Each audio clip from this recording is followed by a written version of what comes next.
Hi, my name's Ben. I'm a IT support officer on the client services team. I started in client services back in 2017 as a level 2 apprentice doing IT telecoms. I progressed through that within about a year.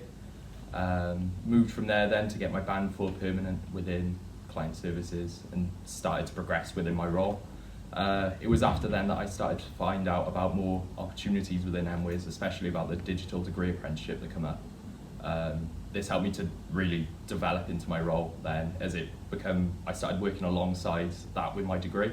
So a lot of the on-the-job training I do works very closely with the degree, being that it's in networking as well. So it comes quite heavily into my role, configuring switches, network management and general cybersecurity are all parts of my role here and within the degree. Prior to working at Myfyrwyr, I found the job through Careers Wales. It was a bit weird for me to see something like that on there. It was a level 2 apprenticeship that wasn't very heard of, to find an opportunity like this, especially such a good paying role. I was previously unemployed after coming out of school, leaving my A-levels, so finding something like this for me was a really great opportunity.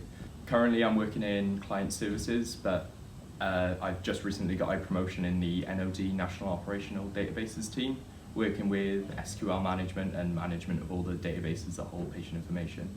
That I credit it mainly to my degree, the fact that I've been able to progress into this role, as the modules I've undertaken in SQL management and development have really helped me to progress into my role.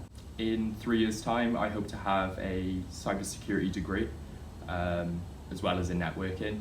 This will also go alongside other qualifications I'm doing in the degree, such as CCNA and CEH, Certified Ethical Hacking.